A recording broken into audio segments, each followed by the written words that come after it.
Happy Super Duper Monday, everybody. Thanks to the supply chain crisis, there's been a shortage of everything but idiots.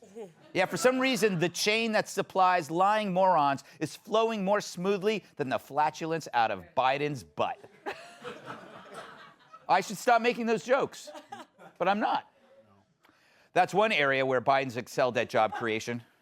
Fact is, the media is impervious to any of the challenges and struggles regular Americans face, largely because those in the media make a lot of money and they're stupid. For some reason, those things go together like dating apps and STDs. Also, unlike the media, regular Americans get fired for waving their weenies in the workplace. At least that's how I got fired from Burger King. But it's that combination of wealth-caused arrogance and stupidity that results in all kinds of laughable analysis, the kind that would give the best ALF episode a run for its money. Like over at NBC, Stephanie Ruhle keeps trotting out this same old line to defend Joe Biden. Tell us the dirty little secret, Steph. The dirty little secret here, Willie, while nobody likes to pay more, on average, we have the money to do so. Household savings hit a record high over the pandemic. We didn't really have anywhere to go out and spend. She called me Willie.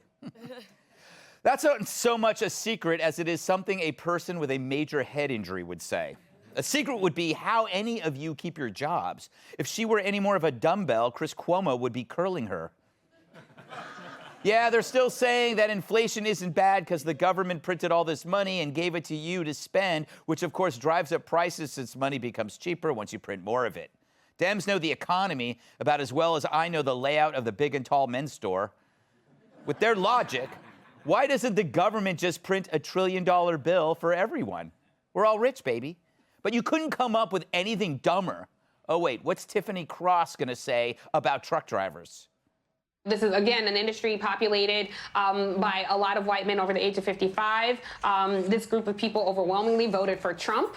Some people have talked about, aggressive truck drivers, cutting them off or not being helpful. So obviously, the more populated it is with people of color, I think you'll see less of that. Excellent work there, Tiffany. Take the supply chain crisis and turn it into a mush of racism, sexism, Trump, and rude driving. All she left out was the pee tape, or in the case of our nation's truckers, a pee bottle. They pee in a bottle because they don't want to stop. Thank you, Tyrus. It's okay if they don't get it. A trucker but really, would say. that was a good joke. It was great. Thank you. But underlying all of the criticism is a not-so-subtle mockery of everyday concerns. Take Captain Neck Fat over at CNN. See, that's funny. Make fun of him. Yeah, Captain Neck Fat? Captain Net Fact. Yeah, Beat him. he's taking a much-needed break after devouring a gingerbread house made of pork. He tweeted this picture of a supermarket aisle filled with milk. And he wrote, "The supply chain," she exclaims, looking for milk for a 2-year-old. "Look at this amazing overflowing abundance," he responds. Meanwhile, the average 10-year-old from Iowa can tell him most milk is produced locally and is not imported. But our portly prevaricator thinks we get all of our 2% low-fat dairy from the only finest regions in France. He may have also said, "Let them eat cake," but that's what his answer is to everything.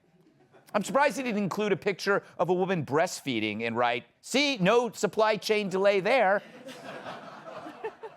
But Brian hosts a dying show called, ironically, Reliable Sources, which is yet to admit that the 4-year narrative they pushed on Russian collusion was as real as a stripper's boobs. Once again, his network relies on Americans' forgetfulness when it comes to the repetitive deceptions and the damage it did to so many institutions, including and especially the media. But hey, it's not like the media gets anything right. Am I right? Tonight on the Chess News Network. David Brooks here at the Chess News Network. We're in New York City where everything's fine, inflation's great, and if you don't like it, too bad. Here's a happy citizen right now. What happened? He took my bag! So you're enjoying the release of any stress from that bag pulling on you. My wallet and car keys were in there. So less driving, you're looking forward to reducing your carbon footprint. I was looking forward to buying lunch I can't eat today now. Intermittent fasting, more popular than ever. Back to you, Grain. Excellent acting. So as they continue to push lies like a farmer pushes a wheelbarrow full of manure, They call on their own industry to stop treating Republicans as normal. I think you also have to have some new ground rules for the media. I think they have to stop treating Republicans like normal politicians. They're not normal politicians. This is not normal conduct. This is a party that spends its entire time cooking up these ridiculous cultural memes, fanning violence, and coming up with outright lies.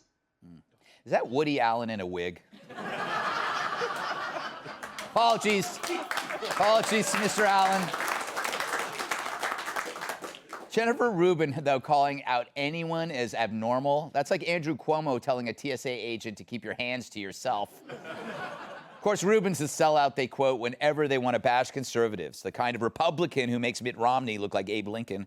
Jennifer Rubin is so bad, even the Rubin sandwich is considering changing its name to something less embarrassing, like burger. But it's not surprising. The media's brazen defense of Joe's downfall is as irrational as the attacks on Trump, but in reverse. Perhaps they know what a mistake they made, trading peace and prosperity in exchange for fewer mean tweets. Was it worth less food on the table? Was it worth shortages and $4 gas? Was it worth giving China such a boost that even our allies are taking Mandarin lessons? Now they got what they wanted in all its misery, and they pretend that you deserve it too. Good luck with that. Hey, Sean Hannity here. Hey, click here to subscribe to Fox News YouTube page and catch our hottest interviews and most compelling analysis. You will not get it anywhere else.